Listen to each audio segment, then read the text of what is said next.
Alright, so I think we all know that cities can get really big, and it can be hard sometimes to get around in such a huge area, and it would definitely be annoying to walk halfway across the map.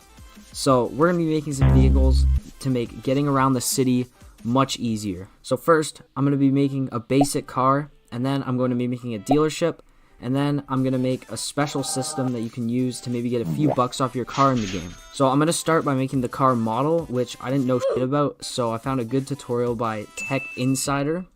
So I use that to make the simple car, and it works pretty nice, but it is a little bit wide for the road that we're trying to use, so I shrunk the car a little bit in width so it has nice dimensions to actually fit on the road with other cars. After that's done, I moved on to the car body, since just driving apart with wheels looks really bad. With this car body though, there will be working doors and a working trunk, so when you walk up to the car near a door or the trunk, the doors will swing open or the trunk will kind of bounce up a little, which I think is going to be pretty cool. So now that I'm done with the doors, which look pretty nice, I'm going to start making an NPC car. Since my game will probably peak at around 10 players, we're going to need a few more cars that drive on their own.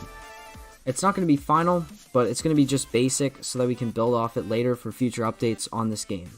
So I started trying a few methods to get the NPC to actually drive, until I finally landed on a pretty reliable method that uses raycasting, which is basically a laser that fires from part A that tells if it's hitting part B or not.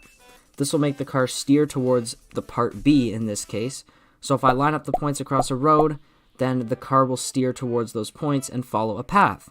So after placing a few points around the map and a lot of testing, we now have a simple system we can improve in the future. But there's still one problem for us, and that problem is that no matter how much money you spend, there's still no way to get yourself a car. So now I'm going to add a car dealership, and the first dealership looked like absolute shit. So I scrapped the design, looked for a bit of reference, and found this type of dealership that I wanted to recreate. So I made a new dealership, and it looked way better. So I stuck with it, added a desk and a salesman, some garages attached to the side that your car will spawn at when you're done buying it, so that it doesn't just spawn anywhere, it spawns pretty close to you, so you can get in your brand new car faster. But now, we're going to make the salesman actually sell you the car.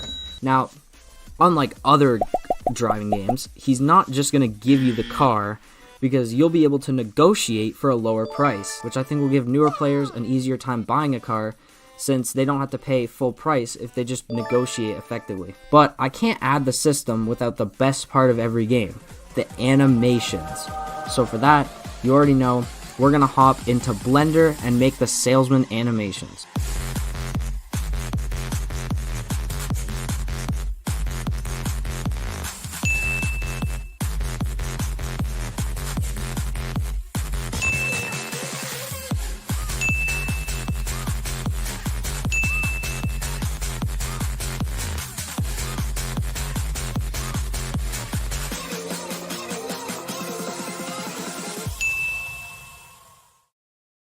Alright, we have the salesman animations, so now all we need to do is just give the player an ability to choose what car they want to actually buy.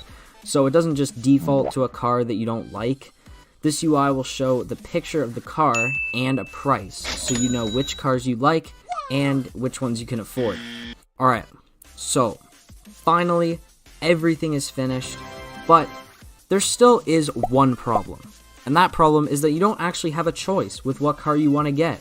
So I think before we actually show the final result, I'm going to make a truck and a minivan.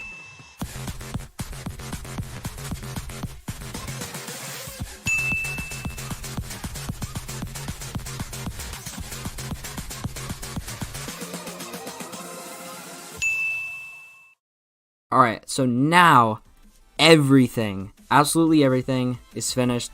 We are going to build on this system eventually, so let's see how it all works together.